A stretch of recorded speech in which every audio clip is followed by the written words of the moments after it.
در عرفه جشن 35 سالگی استقلال دولتی جمهوری تاجیکستان کارهای آبادانی و سازندگی در مؤسسه‌های تعلیمی و عالی کشور وسعت گرفته است. کالج فرهنگی جمهوری به نام پرتاب بویداق ناحیه رودکی نیز به این معرکه مهم با انجام یک قطار کارهای آبادانی و بهتر نمودن محیط تعلیمی آمادگی می‌گیرند. در صحن مؤسسه و اطراف بنا کارهای تازگی و آبادانی کبودیزارکنی و نگاهبینی گل و نهال‌ها براه مانده شده است. همزمان برای باز هم زیبا و نظرآور گردانیدن محیط تعلیمی تدبیرهای ضروری عملی می‌شوند. در این کارهای سازندگی کارمندان و دانشجویان کالج فعالانه اشتراک نموده سهم خود را در آبادی مؤسسه می‌گذارند، زیرا محیط تازه و آباد نه تنها به سیمای مؤسسه حسن دیگر می‌بخشد بلکه برای فراهم آوردن شرایط مساعد تعلیم و تربیت نیز مهم است. باید گفت که کالج فرهنگی جمهوری به نام پرتاب بویداق ناحیه رودکی از مؤسسه‌های صحوی آماده کننده کادرهای ساحه فرهنگ و صنعت به حساب می‌رود. کارهای آبادانی در کالج در برابر آمادگی به جشن استقلال دولتی و فراهم آوردن محیط مناسب برای تحصیل و فعالیت ایجادی دانشجویان نیز مساعدت می‌کند. هدف از این اقدام‌ها تنها تازه آزادانه نگاه داشتن محیط مؤسسه نبوده بلکه تحکیم حس مسئولیت شناسی، مهنت دوستی و ارزش‌گذاری با آبادی وطن در میان جوانان میباشد.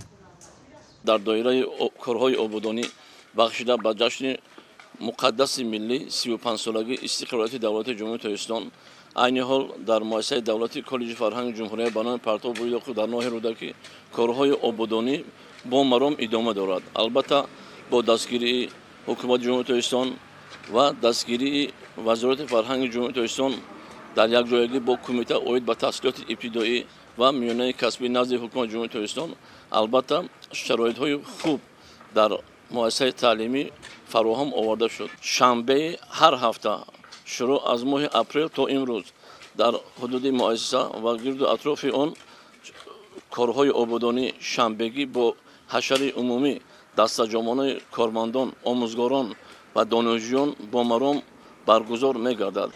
خاطر رسان می‌نماییم که کالج مذکور از 42 صنفخانه تعلیمی عبارت بوده. در برابر این مؤسسه دارای کتابخانه، تالار مجلسی، تالار فرهنگی، میدانچه ورزشی و دیگر اتاق‌های کاری میباشد. گفته شد که کالج مذکور امکان قبول 600 نفر دانشجو را داشته. برای آنها شرایط مساعد تعلیم اینچنین خوابگاه برای دانشجویان منطقه‌های دوردست کشور نیز تامین کرده شده است. ابراز گردید که در سال نو تحصیل صنفخانه‌های مؤسسه پر از تعمیر برآورده شده. در برابر این یک بینای کهنه کالج با گنجایش 16 صنفخانه نوسازی کرده شد. با چنین تشبس‌های سازنده اهل کالج فرهنگی جمهوری به نام پرتاب بویداق ناحیه رودکی جشن مقدس ملی 35 سالگی استقلال دولتی جمهوری تاجیکستان را با روحیه بلند وطن دوستی و محیط زیبا و آباد استقبال می‌گیرند.